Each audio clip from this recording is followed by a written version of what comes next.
Okay. Okay. When you have a balance in your life, work becomes an entirely different experience.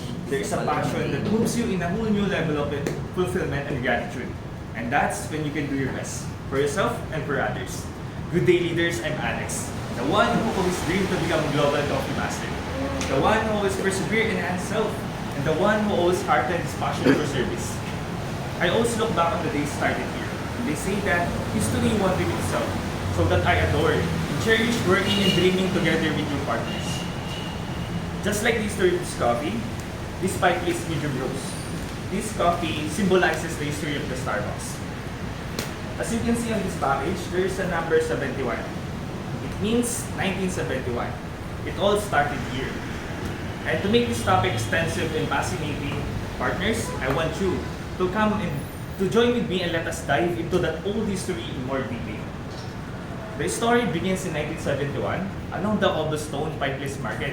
It was where the Starbucks opened its first store. They're offering a fresh roasted beans, tea, and spices from around the world to our customers who wanted to take home. It is where the Starbucks started. Then, the name was inspired by the classic tale Moby Dick, evoking the seafaring traditions of the early coffee traders. Did you know that they named the Pipeless Roast as a node of company's heritage about its first store, which is the Shada's Pipeless Market. And then, in the year 2008, our master blenders and roasters created this coffee for our customers who wanted a freshly brewed cup of coffee that they could enjoy. But its legacy is beyond the blend, or even a way of brewing. But it's like a moonshot ushered from the new era of evolution of the Starbucks. The Pipeless Roast is more than a celebration of the past. It is a tribute to the customers who want to make a difference. And then, I promise you that this cup of coffee is rich in flavor, but have a balance that you can enjoy day after day. To tell you more about this coffee has a smooth, balanced, well-rounded bean from a Latin American coffee with a subtly rich flavor of cocoa and toasted nuts. It is a perfect pair for a nutty and chocolatey cookies. Then, to tell you more about this coffee has a very nutritional value because this was processed in the way of wash method. Then, it's moderately processed.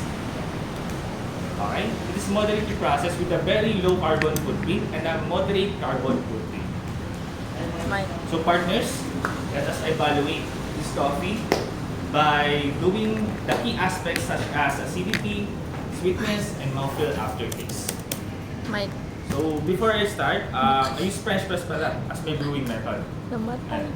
As my brewing method because it allows to steep the hot water in the long period of time, which results a more robust and flavorful cup of coffee.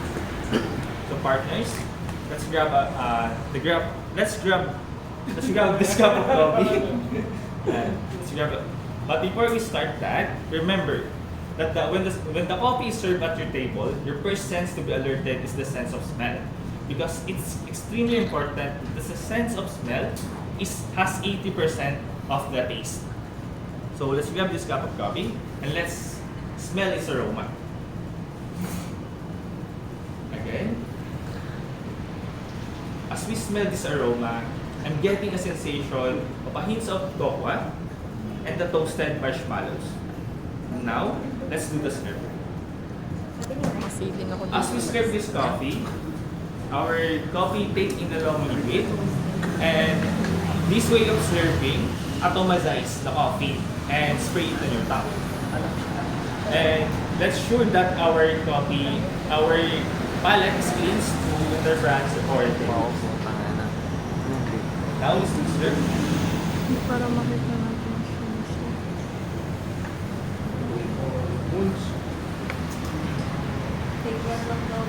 Ito wala po.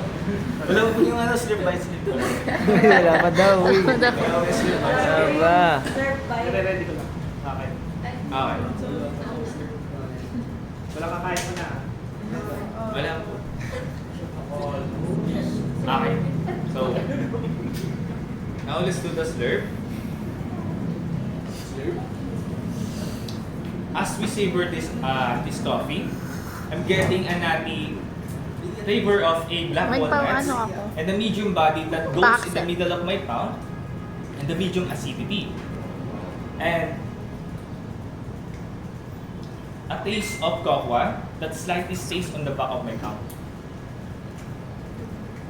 It also has a hints of spice and a hint of sweetness that immediately followed by bitterness. Starbucks claims that this coffee is a medium roast, but I would classify this as a medium dark roast. Okay? And to make this coffee perfect, and to appreciate this coffee, I have prepared the food pair here, which is the Pax Fabulous Triple Chocolate Cookies with the chocolate drizzle and almond milk sprinkles. Now let's do the slurp bite slurp.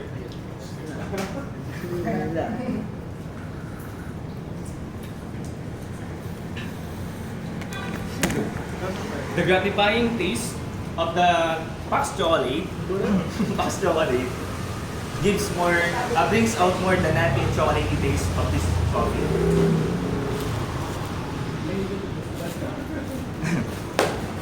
Fireplace Roast is one of the most memorable coffee of the Starbucks. This coffee will be forever be treasured by the partners, by the customers, and also up to the next generations. Thornton Wilder said that we only be alive on those moments when our hearts are conscious on our treasures. So partners, I want you to treasure every moment, working, enjoying, and savoring the moments with your friends, family, and partners. Because history won't repeat itself. I want you and you and you to live in your life to the fullest. Thank you so much. Have a great day. Yes. Good job. Good job, Lexis. Thank you, May. Excellent job, Flex.